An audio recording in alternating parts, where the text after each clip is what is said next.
Hello बच्चों, welcome to my channel commerce talk with Sadhana. और आज हम कर रहे हैं चैप्टर रिटायरमेंट ऑफ पार्टनर का एक टॉपिक जॉइंट लाइफ पॉलिसी।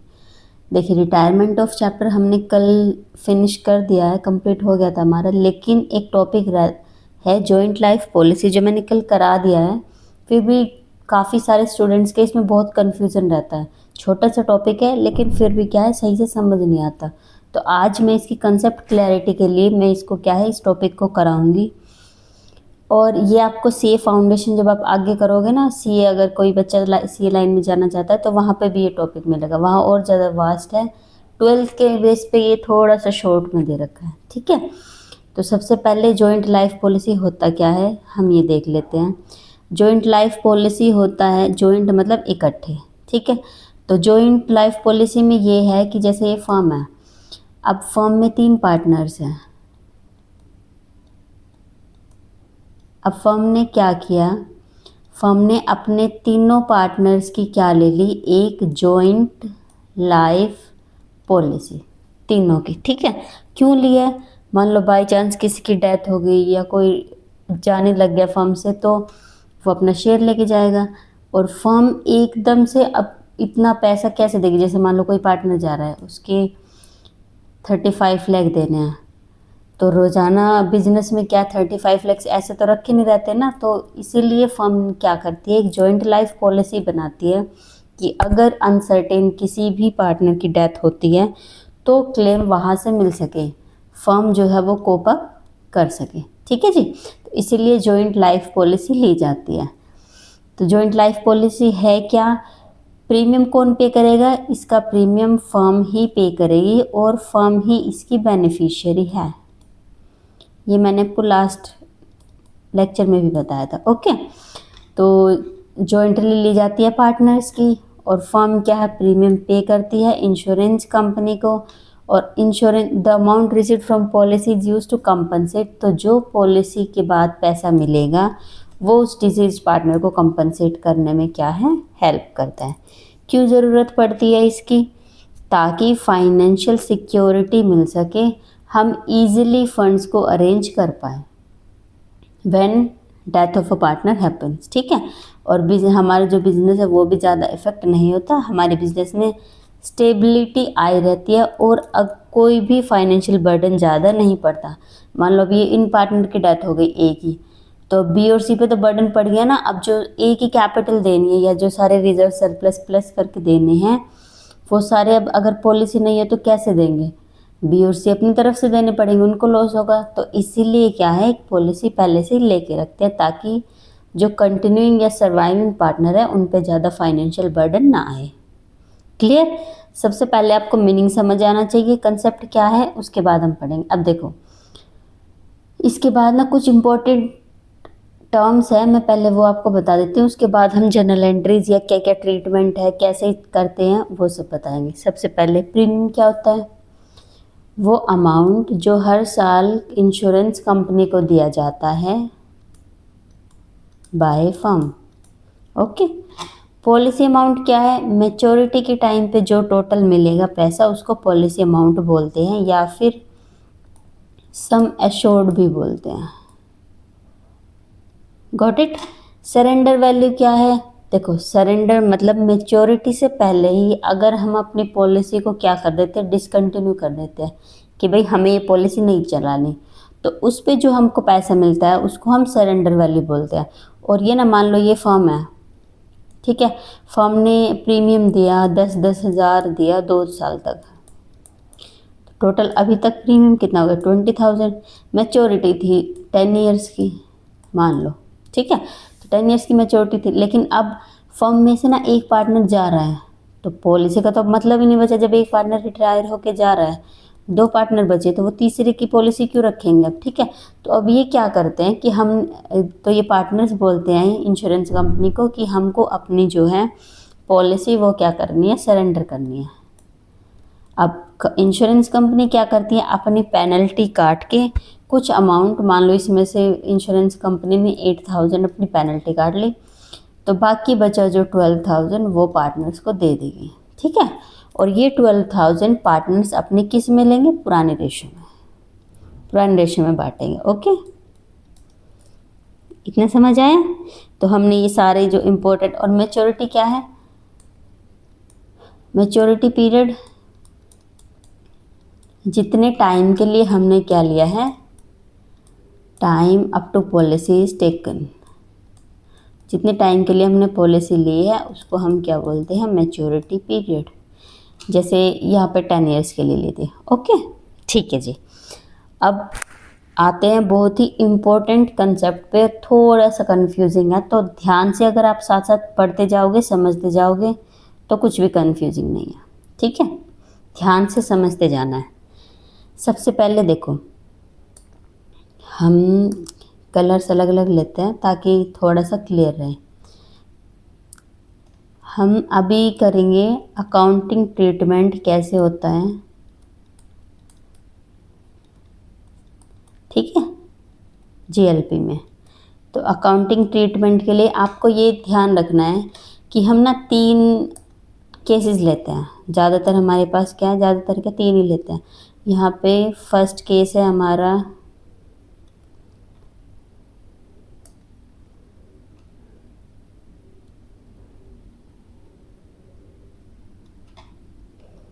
ये हमारे, और ये इधर आ गया।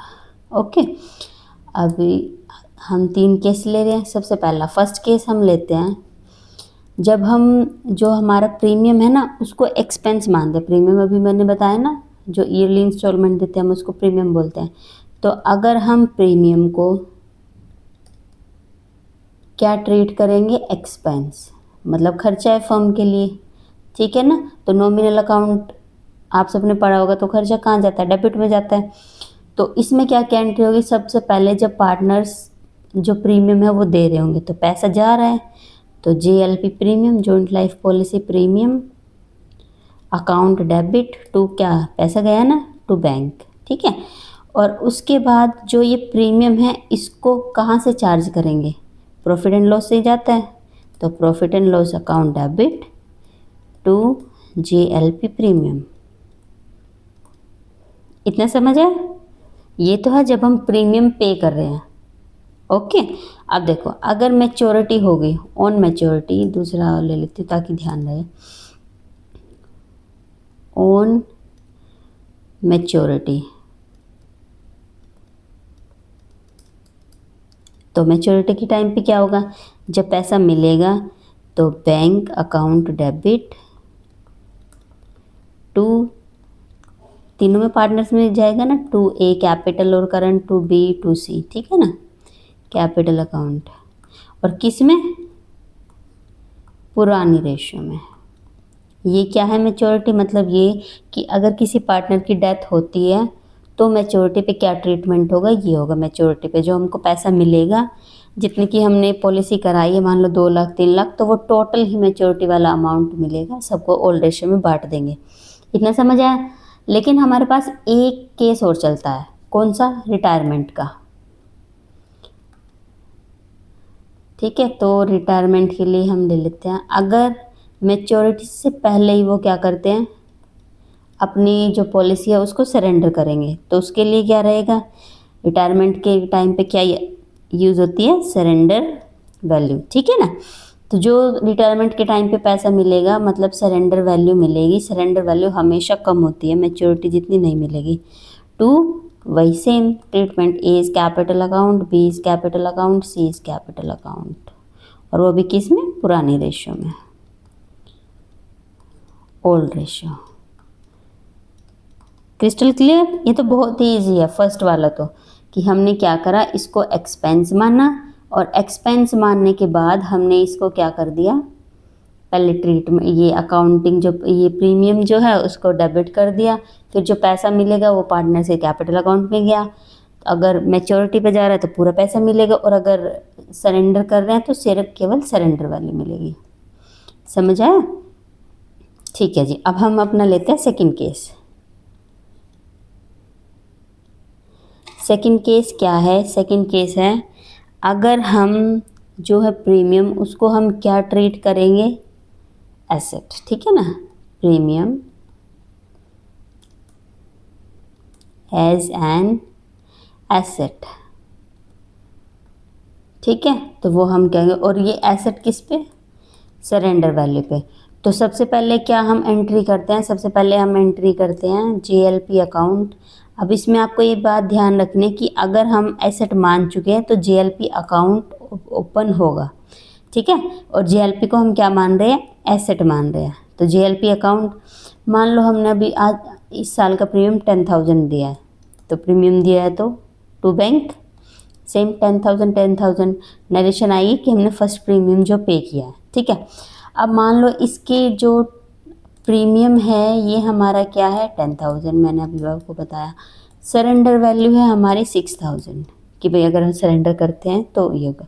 तो जो हमारा ये लॉस आया 4,000 का गैप आया, इसको हम क्या करते हैं, लॉस ट्रीट करते हैं, ठीक है। ये ध्यान रखना है, सरेंडर वैल्यू पे जो हमारी टोटल प्रीमियम है और सरेंडर वैल्यू है उनको माइनस करना है। जो डिफरेंस आएगा उस डिफरेंस को हमने क्या करना है, प्रॉफिट एंड लॉस अकाउंट में क्या है, चार्ज कर देना है प्रॉफिट एंड लॉस अकाउंट से टू जेएलपी अकाउंट।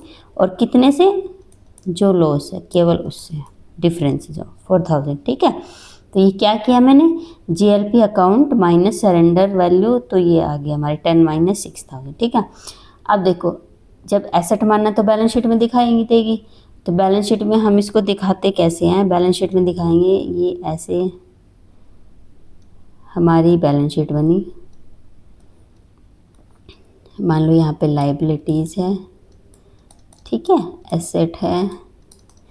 तो एसेट साइड ये क्या है, जेएलपी अकाउंट, और सरेंडर वैल्यू पे ही हम दिखाएंगे इसको, दैट इज 6,000।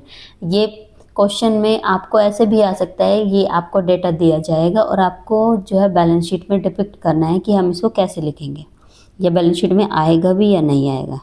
अब आपको हम लिखते कैसे वो समझ आया। अब उसके बाद हम ट्रीटमेंट करते हैं कि अगर डेथ होगी तो क्या ट्रीटमेंट होगी, ठीक है। तो अगर डेथ होती है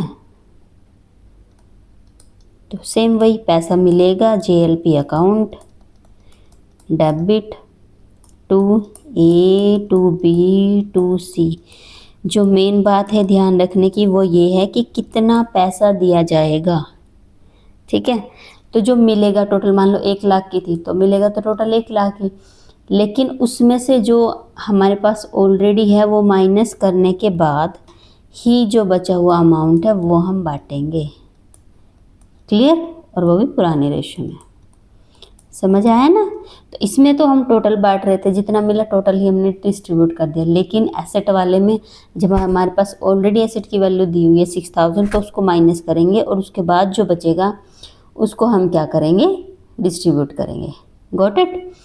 अब आते हैं हमारे थर्ड केस पे। फर्स्ट केस क्लियर, एक्सपेंस माना, सेकंड एसेट माना। थर्ड देखो, थर्ड की आप पहचान कैसे करोगे, थर्ड की पहचान करेंगे जब हमें क्या दिया गया हो, एसेट साइड भी दिया गया हो। तो जो प्रीमियम है जैसे जेएलपी है उसको, वो तो एसेट साइड होगा, और जो उसका रिजर्व है, प्रीमियम को एसेट मानते हैं और जो इसका रिजर्व है इसको हम क्या मानेंगे, लायबिलिटी ट्रीट करेंगे। तो इस मेथड की पहचान यही है कि आपको दोनों चीज़ दी गई होंगी, एसेट साइड जेएलपी भी और लायबिलिटी साइड रिजर्व भी, ठीक है।